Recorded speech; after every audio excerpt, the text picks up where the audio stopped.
Okay, so I left off of Gemini. This is going to be for Cancer, Leo, and Virgo. This is going to be what you're releasing, what you're bringing in, the outcome, and a little bit of advice for you for this week for the Virgo full moon. The Virgo full moon is on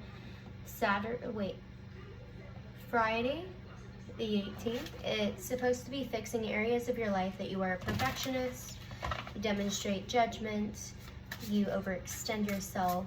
How can you release this?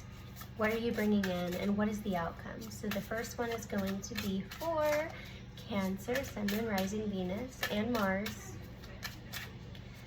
Cancer, Sun, Moon, Rising, Venus, and Mars.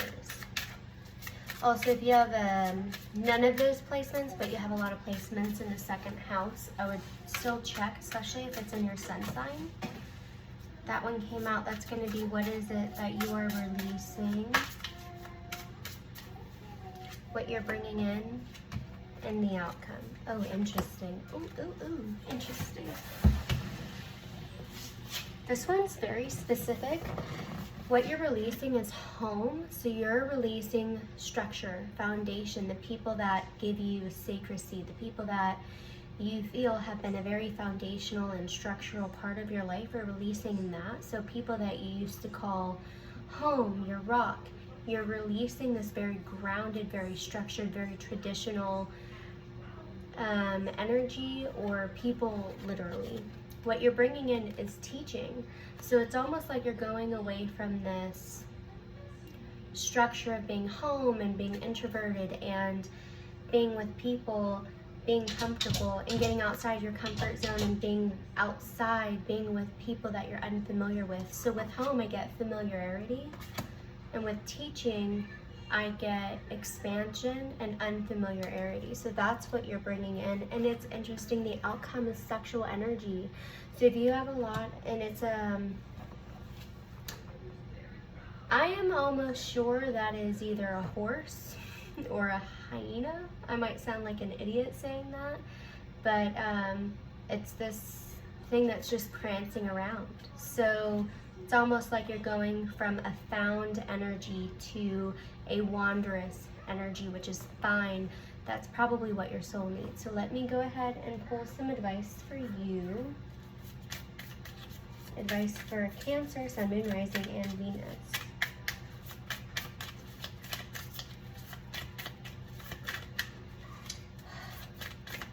I hate when I'm shuffling a card and I see one and I'm like, that's the one, and then I just can't grab it. Okay, I got two cards for your advice. I have Girl with a Snake in the reverse. So you might be approaching people who want to take advantage of this newfound energy, like a wanderer who is powerful because they teach, they influence everyone, but they have this abundance of sexual energy. Can be something that other people want to take advantage of. But it's also because they're inspired by you. Like you're going into a phase of where you are inspiring. So Girl with a Snake. Empath and narcissist paradigm, being charmed or used, enabling boundaries. What I'm also picking up is that in the home structure, you're probably very familiar with people who abuse you or take advantage of you, and you're breaking free from that and being able to teach other people and embracing the sexual energy that you lost in the home structure. And so you are releasing yourself from that paradigm in this. And then Paradise, happiness, expansion, joy, playfulness, oneness, and enjoying each other.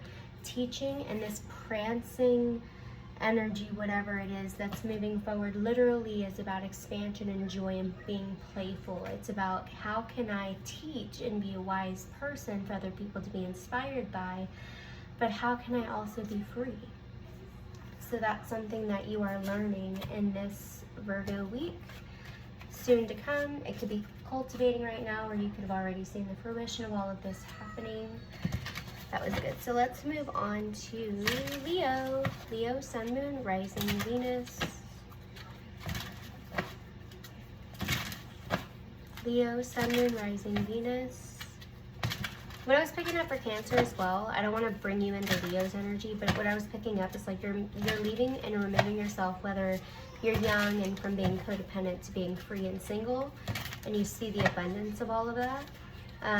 You see the cycle shift and how you're approached and how your relationship dynamics change. And then people who've been in a marriage or just in a contract for way too long, whether it's a job or with a person, you realize when you break free from that, the attention you get is very different and not as hard. Like everything becomes so easy. So this is for Leo. Sun, Moon, Rising, Venus, and Mars for Leo. Ooh. What you are releasing, the outcome. Okay. Okay, interesting. That's probably why I wanted to still talk about Cancer, because a lot of Leos or Cancers could be dealing with Leos or Cancers. What you're releasing is depression, joy in the reverse. Could have been very depressed recently. You're going into the teaching mode, so a lot of you could be dealing with a Cancer or a Leo that are going into this teaching energy where you are almost like a counsel, or you're literally teaching people, like you're an instructor of a course, or you're a healer and your job is to teach other people. And the outcome is new beginnings, so you're starting a fresh new cycle. And so a lot of you could be dealing with Cancer. What I'm truly getting is a lot of you Leos have felt truly uninspired with what you were doing or who you were with, or everything all around you was just 100% not going anywhere, and you felt very depressed. And you are, or you have just recently come out of it, and now you're going into this teaching modality. You're no longer satisfied with what you were doing, the way that you were doing it, but you truly loved the passion, and so now you're just ascending to this teacher paradigm, and it's going to bring you a new beginning. It's a new cycle. It's just a fresh new cycle. This, I feel like, is happening, and it's happening now, and you're going to see the full fruition of the new beginning in April. I'm just picking up. We have the number 42, 14, and 2, so a lot of 2s, a lot of 4s.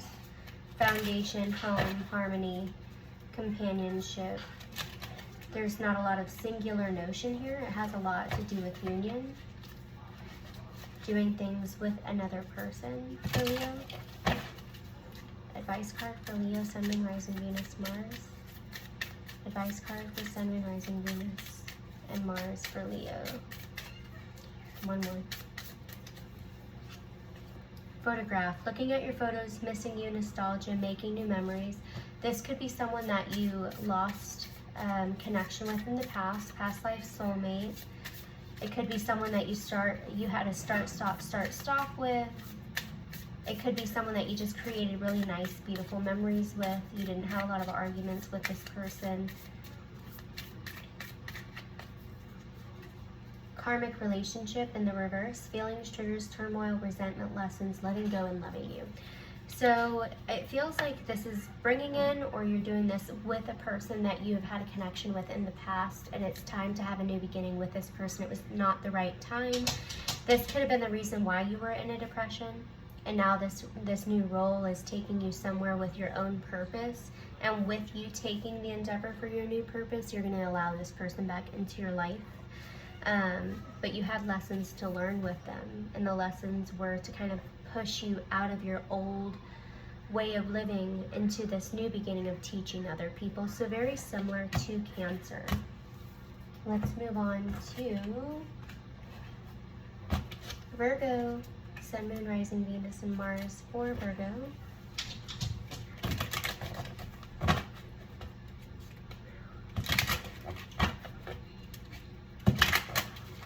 This is for Sun, Moon, Rising, Venus, Mars for Virgo, for this Virgo full moon. It is affecting you the most if you have it in any of these signs. Definitely Rising Venus. Even if you have it in your Jupiter, because Jupiter has been in expansion and will be for a while still.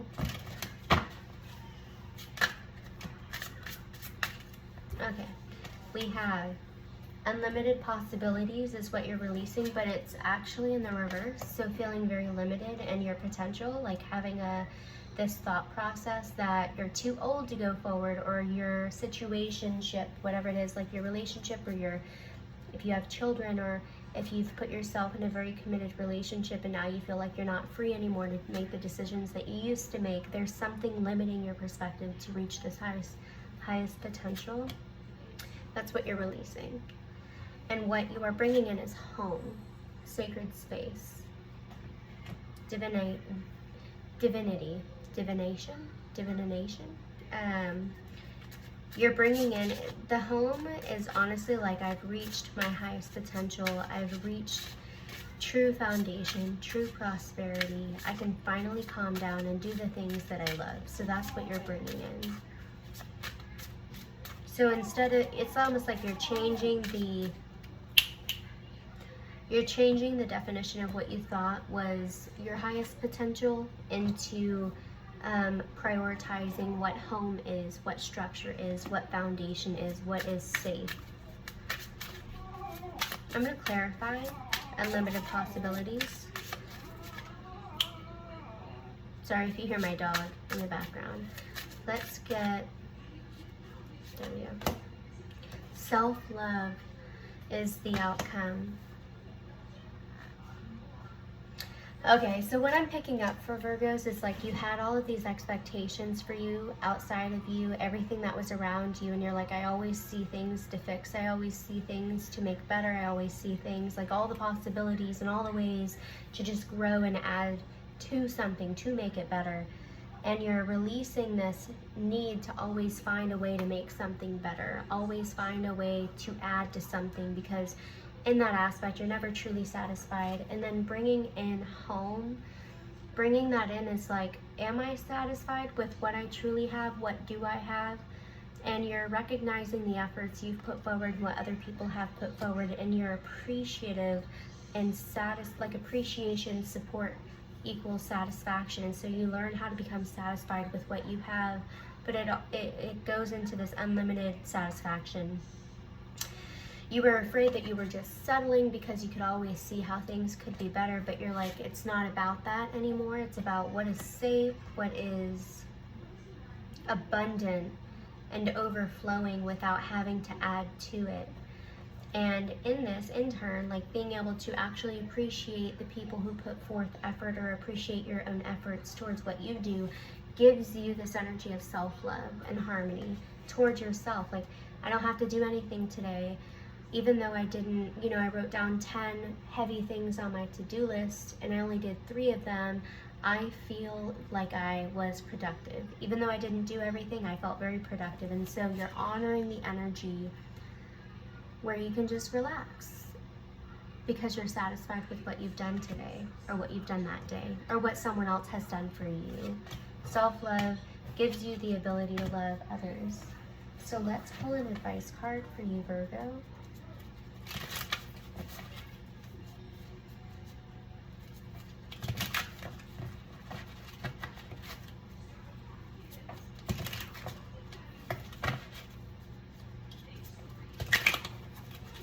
Two more.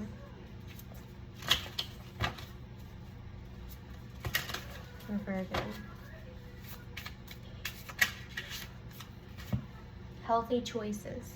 Making healthy choices in love and life, self-love, self-care, being happier.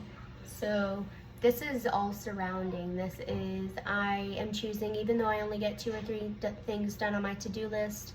Did I exercise today? Did I eat at least 1 very healthy meal? Did I massage myself? Did I go get a massage? Did I do something that was very therapeutic today? Because as long as you do that one thing that is very therapeutic to you, and then you get a couple of things off your to-do list, you feel like you can bring harmony in that. You don't really need to add more to your life or your day, because you feel taken care of and the things around you are taken care of. And so this whole week has really been about, do I have to be a workaholic? Do I have to do everything that I set out to do today? How about I just take care of myself first, and I don't have to do everything on my list today? That's what I'm truly like picking up. Because I know for me, if I write a to-do list and I don't work out, even when I'm done with my to-do list, I'm like, I need to make another one because I don't feel satisfied. But if I work out first thing in the morning and I have 10 things on my to-do list, really, I'll be satisfied if I only get to 2 or 3 of them. So it's all about loving yourself first and doing what you need to do, and then getting to the tasks. So that's the major lesson for Virgos, or for all of us in this Virgo season. So I hope you all took a lot from this message. I know it's only 3 signs. I will go through the next 3, which are going to be Libra, Scorpio, and Sagittarius, and I'll do that tomorrow.